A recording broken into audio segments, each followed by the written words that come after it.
It's here, Labor Day weekend, the end of summer. Cue the pangs of fear and dread, loss, and the 10 stages of grief, or maybe it's 5, I don't know. Now, if you're like me, you'll find your ways to soak in as much of the sunshine as you can this fall.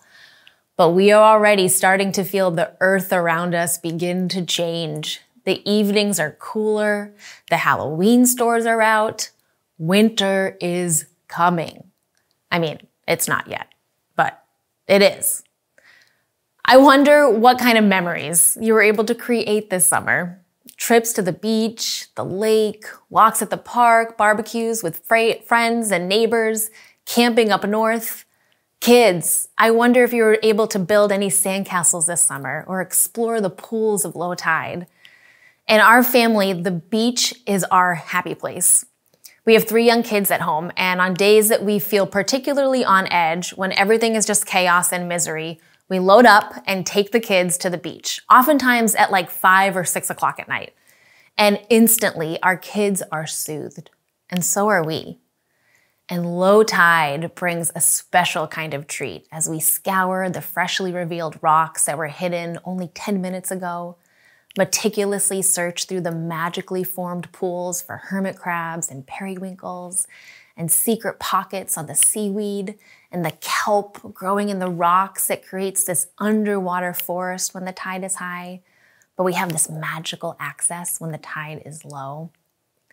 And as the sun begins to set, the light shifts and different colors fill the sky, and our kids point out the pink clouds and the wispy whites mixed with cotton candy blue, our faces aglow from the hue.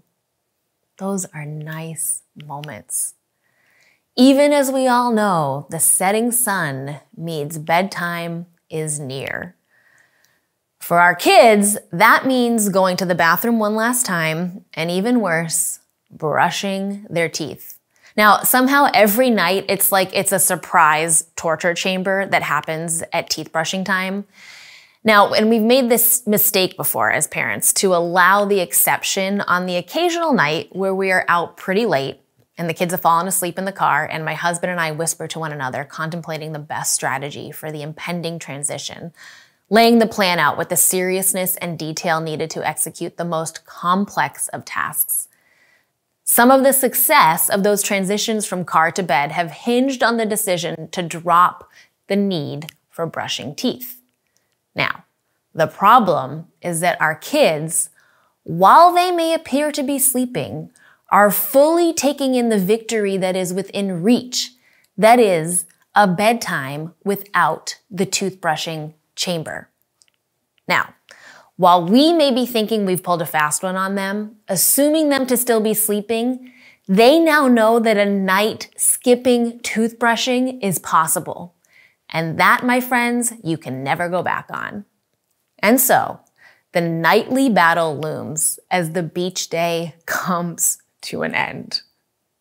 The feeling of something coming to the end, something maybe good, that anticipatory dread of change that is to come. The fall can feel a bit like that, can't it? The end of a beach day, soaking in all the little details of life that we can easily miss in other seasons. But we gotta go home eventually, brush our teeth, do the things that seem boring at best and torturous at worst. The move from summer to fall can sometimes feel like this. There's actually a term for this in popular culture, Sunday Scaries. Now, the Sunday Scaries is a term that was first entered in the Urban Dictionary around 2009, and it refers to the anxieties one experiences on Sunday when thinking about the impending work week, school week, or other obligations that await in the week ahead. Or, as David Rose describes it, it's that deep, aching sense of dread. This is a term that has become a part of the normal lexicon of many young people, or maybe just millennials who are still desperately trying to hold on to the young descriptor. Anyway, it names so succinctly such a universal feeling, that anticipatory dread that comes with the obligations that lay ahead. and in some cases, the doom of regret that looms from decisions made in the past or over the weekend. The fall can have that Monday feeling for students, for educators, for parents. Though, to be honest, the fall signals more support with our kiddos and cue the "it's the most wonderful time of the year" commercial that I grew up on and hated it as a kid, but totally get now as a parent. But maybe you have other reasons for the Sunday scaries right now. Anxiety or worry, not necessarily about the fall, but maybe about something else going on in your life. Something you've been avoiding or are afraid of or have lost. This feeling of lostness, that desire to run or numb or avoid, this is actually the exact starting place for an invitation. And this feeling is one I think the disciples knew well. John 21 is the final chapter in the Gospel of John. Now, John is one of the 4 Gospels, so stories or accounts of Jesus' life and ministry. Pastor Joshua spent the last 2 weeks looking primarily at the irresistible invitations that Jesus extends to us, found in the Gospel of John. But there's another invitation found in this final chapter of John that acts as a kind of epilogue. So an epilogue in any story is the section or speech at the end of a book or play that serves as a comment or a conclusion to what's happened. So it's kind of like the mid or post-credit scenes that come up in a Marvel movie. The story has concluded, but what is shown at the end provides some interesting twists or turns that keep the audience leaning in. So this chapter is a post-credit scene. And this has happened after Jesus has been killed and then is resurrected. And then he spends 40 days on earth after he's resurrected. And this story takes place during that period. As I read it, I invite you to consider closing your eyes or focusing your gaze on the scene on the screen to allow yourself to enter a little bit more fully into the story. I'll be reading from the NLT version today. John chapter 21, verses 1 through 4. Later, Jesus appeared again to the disciples beside the Sea of Galilee. This is how it happened. Several of the disciples were there: Simon Peter, Thomas, nicknamed the twin, Nathanael from Cana in Galilee, the sons of Zebedee, and 2 other disciples. Simon Peter said, "I'm going fishing." "We'll come too," they all said. So they went out in the boat, but they caught nothing all night. At dawn, Jesus was standing on the beach, but the disciples couldn't see who he was. He called out, "Fellows, have you caught any fish?" "No," they replied. Then he said, "Throw out your net on the right-hand side of the boat, and you'll get some." So they did, and they couldn't haul in the net because there were so many fish in it. Then the disciple Jesus loved said to Peter, "It's the Lord." When Simon Peter heard that it was the Lord, he put on his tunic, for he had stripped for work, jumped into the water, and headed to shore. The others stayed with the boat and pulled the loaded net to the shore, for they were only about 100 yards from the shore. When they got there, they found breakfast waiting for them: fish cooking over a charcoal fire and some bread. "Bring some of the fish you've just caught," Jesus said. So Simon Peter went aboard and dragged the net to the shore. There were 153 large fish, and yet the net hadn't torn. "Now come and have some breakfast," Jesus said. None of the disciples dared to ask him, "Who are you?" They knew it was the Lord. Then Jesus served them the bread and the fish. This was the 3rd time Jesus had appeared to his disciples since he had been raised from the dead. I love this story. There's something informal and so beautiful about it. So again, Jesus had spent 3 years of his ministry and life with these guys, with these fishermen, traversing all over Judea. And he invited them to follow him, to learn from him, observe the ways that he treated others. And then he's killed for the offensiveness of his message, but is discovered 3 days later by Mary Magdalene, alive in the garden. Then Jesus spends over a month on earth, and he appears to the disciples a handful of times, this being the third, according to John.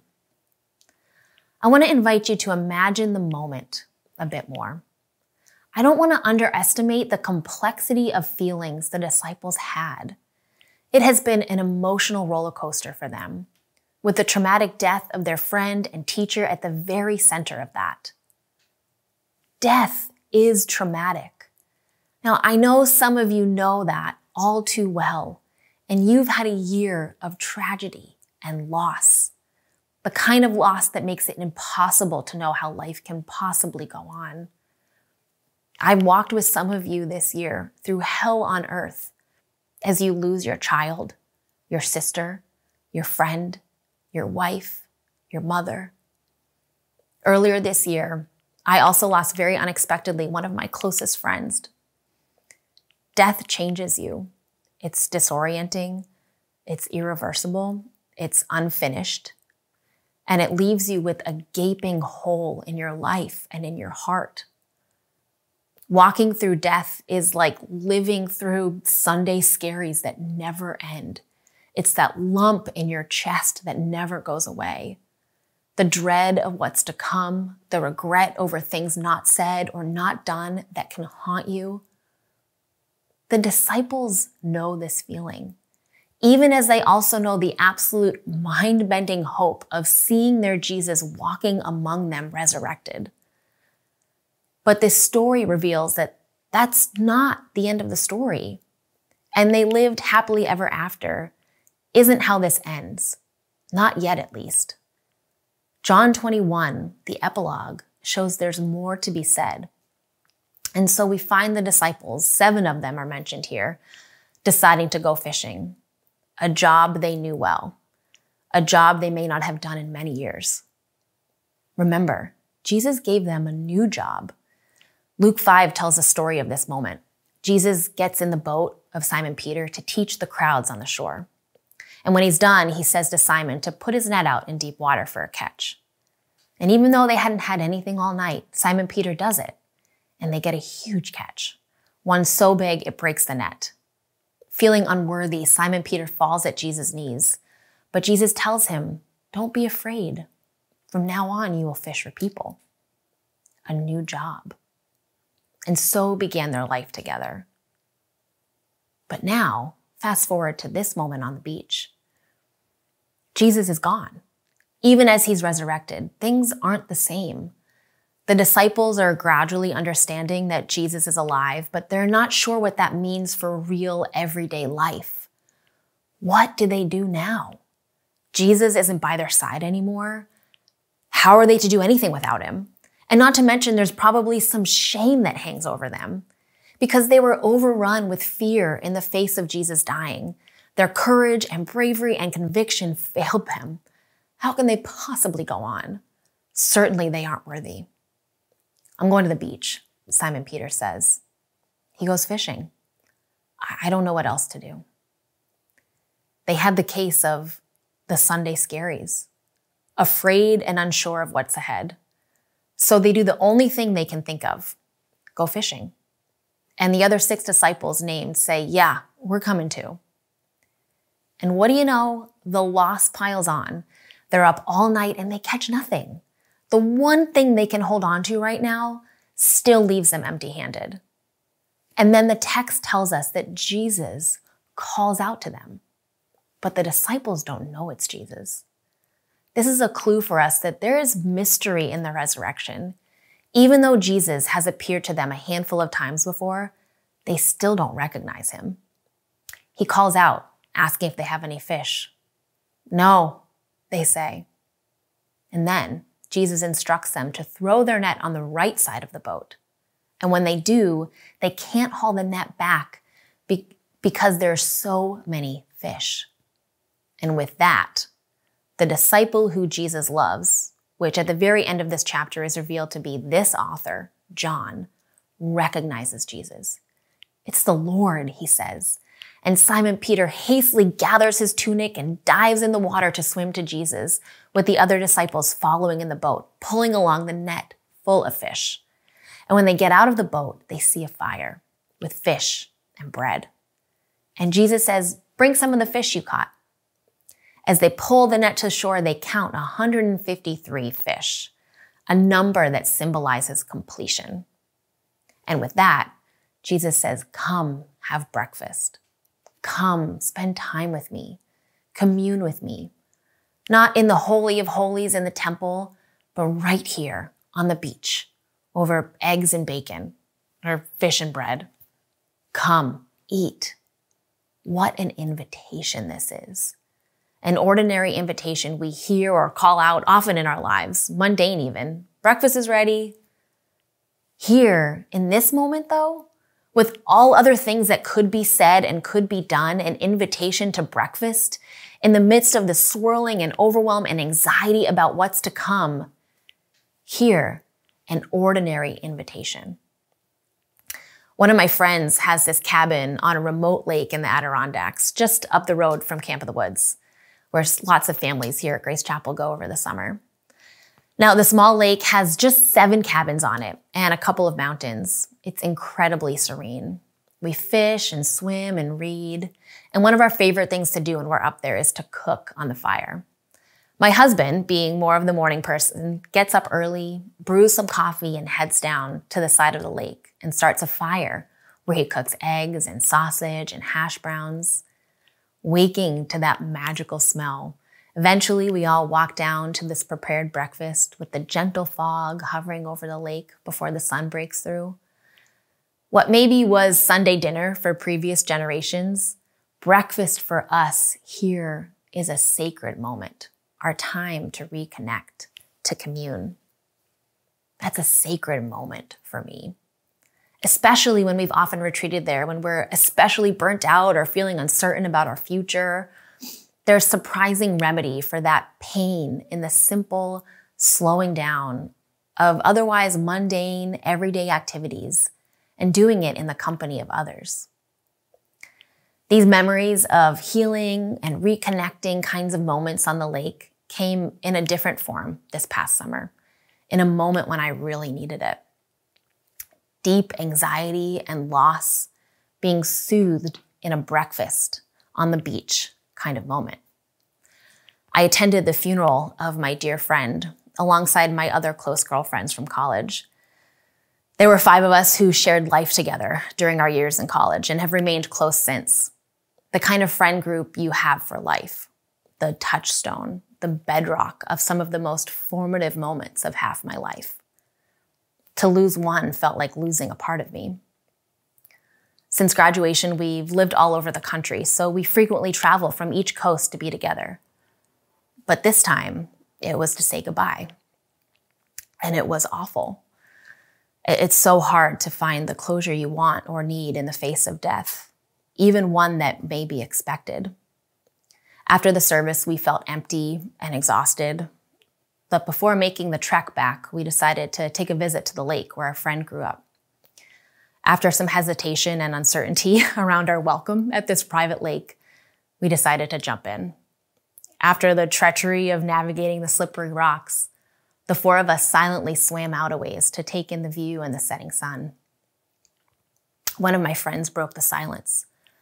"This is the closest to her I've felt in months," she said. We all nodded and proceeded to share short words of promise to our friend. But we didn't swim back to shore until we did a final act of screaming under the water at the top of our lungs. Loss and beauty, anger and love, ordinary and extraordinary, all intermingled. That makes me think about this moment with the disciples and Jesus. There's vulnerability that hangs in this moment. They feel loss, fear, regret, shame, anxiety. And Jesus meets them in that moment, in the midst of their Sunday scaries, the lump in their throat, the hole in their heart. And he meets them, not with a lesson or a lecture or a grand reveal, but with a meal that they, even they, have a part in providing, Bring me some of the fish you just caught, Jesus says. Did they catch it, or did Jesus? They did it together. The mission of love is one we are invited to receive and extend, starting with small daily acts. So what's the remedy for the Sunday scaries? Come and eat. Slow down. Be with me, Jesus says. Maybe that's reading a book, listening to music that comforts or relaxes you, cooking some food. Ordinary, mundane acts can be the place of reconnecting, of recommissioning. Resisting the urge to numb or scroll or compare, or just retreat to the familiar or work your way out of it. Listening for the voice of Jesus on the shore, however mysteriously it may show up. And the invitation that is always before us. Come, breakfast is ready. Eat, sit, enjoy, because you are worthy, you are loved, you are whole, even amidst brokenness. That's what this breakfast invitation is demonstrating.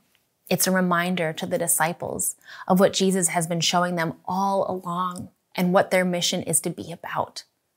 Love. They aren't strapped with a 12-part strategy. They don't have to pay penance for their failings and shortcomings. Jesus models a way forward of love through hospitality and generosity and simple kindness. A few verses later, Jesus says to the disciples around the fire, around breakfast, he says, feed my sheep, meaning as I have fed you, you feed others.